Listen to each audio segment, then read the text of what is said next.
Olá, neste vídeo vamos falar sobre o algoritmo dos lobos, o Grey Wolf Optimization. Vamos também apresentar uma introdução ao algoritmo e falar sobre alguns aspectos em particular. A primeira parte que vou... Portanto, este algoritmo foi proposto por Mir-Charles Lee, esta referência aqui, nesta referência. E então, basicamente, funciona, portanto, a inspiração, bem do comportamento dos lobos cinzentos, que tem uma hierarquia em que tem os lobos alfa, que são os lobos que dominam a alcateia. Depois temos os beta, que são os segundos na hierarquia, depois os delta e, por fim, todos os outros são tipificados como ômega. Aqui a analogia com o algoritmo é feita, portanto, o alfa, neste caso, então, é o melhor elemento da população.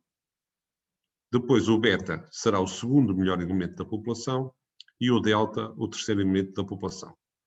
Estes três, a posição destes três lobos vão determinar, vão guiar, digamos assim, a população dos lobos.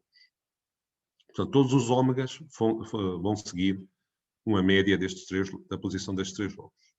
Portanto, aqui, para ver só uma representação, imaginemos que temos aqui a posição do alfa, a posição do beta, a posição do delta, e seria o objetivo a atingir, e todos os outros lobos são ômega.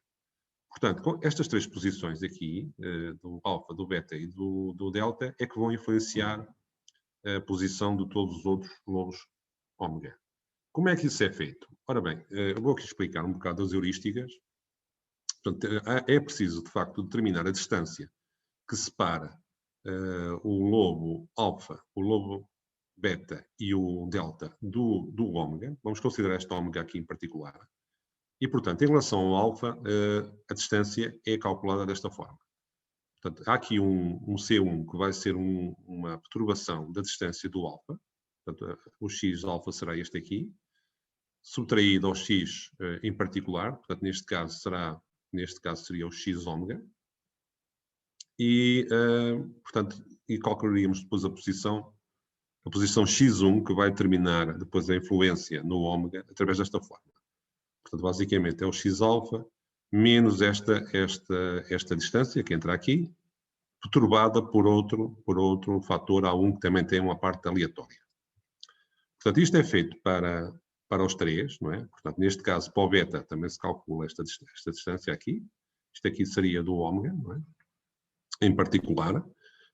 E teríamos a contribuição ou a atração, digamos assim, do lobo beta, que é representado aqui por x2. Por fim, a mesma coisa em relação à distância para o lobo delta e também a contribuição x3. E então, com a contribuição x1, x2 e x3, vai ser feita então uma média destas três posições e esta média das três posições é que vai determinar a nova posição do lobo ômega. E isto é feito para todos os lobos. Portanto, mesmo o alfa, o beta e o delta influenciam as três posições, a média das três posições influencia a nova posição desses lobos na interação seguinte.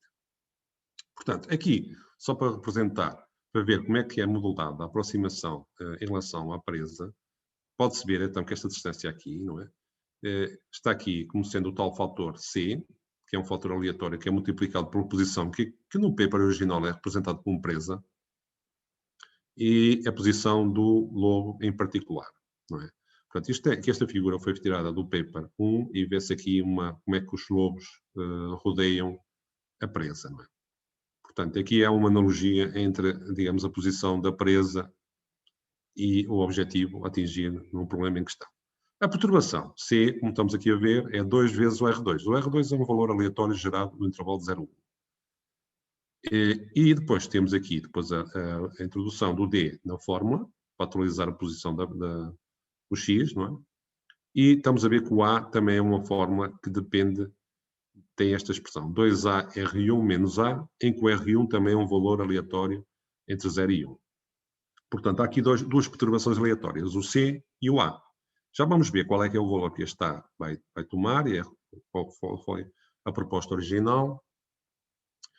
Portanto, temos então aqui a ver, pronto, já vimos mais ou menos isto, que o que guia a posição dos lobos todos é a posição do lobo alfa, beta e gama, já vimos estas heurísticas, e isto é também a representação original de como é que os outros lobos, portanto, nós vimos como é que o lobo alfa, se em princípio se desloca para, em direção ao objetivo, não é? Exterior ao objetivo, em função da posição do alfa, do beta e do delta. O algoritmo em si é muito simples, né? Começamos a ter um contador de iterações, inicializamos a população de uma forma geral, aleatoriamente, inicializamos o valor do A, que nós vamos ver que é importante, e depois temos um ciclo. Enquanto não for atingir um critério de término, que geralmente é um número de iterações, vamos avaliar a população, vamos calcular ou atualizar a posição dos lobos alfa, beta e delta, vamos atualizar todas as outras posições em função destas 3 posições, e aqui temos até uma repetição, que não era necessária, que é outra vez, visto que o ciclo, isto até desnecessário, porque aqui vai ser atualizado aqui. Atualiza-se o alfa, o A, o A grande e o C, e incrementa-se o contador. Digamos que a parte da introdução básica do algoritmo do GSO termina aqui. A partir daqui vou falar de alguns aspectos mais específicos, em particular da importância do A.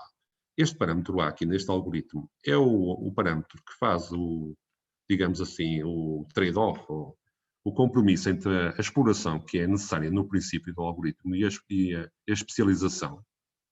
E então, no algoritmo original dizem que se este A for escolhido de uma forma que geralmente é de 2 a 0, portanto, quando o A é maior que 1, o A maiúsculo, que depende do A minúsculo, os lobos afastam-se da presa. Quando o módulo de A é menor que 1, os lobos atacam a presa. Vamos só ver aqui uma pequena análise, considerando a posição do lobo alfa. Portanto, como é que o lobo alfa se desloca em relação ao objetivo? Vamos considerar também que só temos um problema com uma variável, uma dimensão. Portanto, partindo aqui da heurística da distância do lobo alfa, não é? Que é esta. Portanto, basicamente agora a posição é a posição anterior do alfa em relação à sua própria posição, não é? Dá esta fórmula aqui.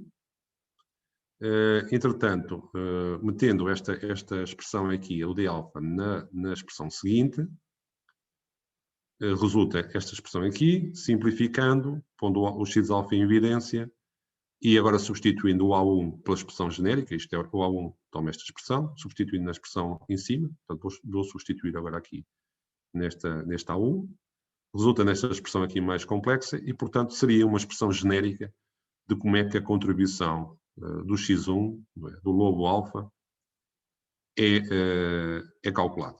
Vamos ver agora alguns, a partir desta expressão, que vocês depois podem ver melhor.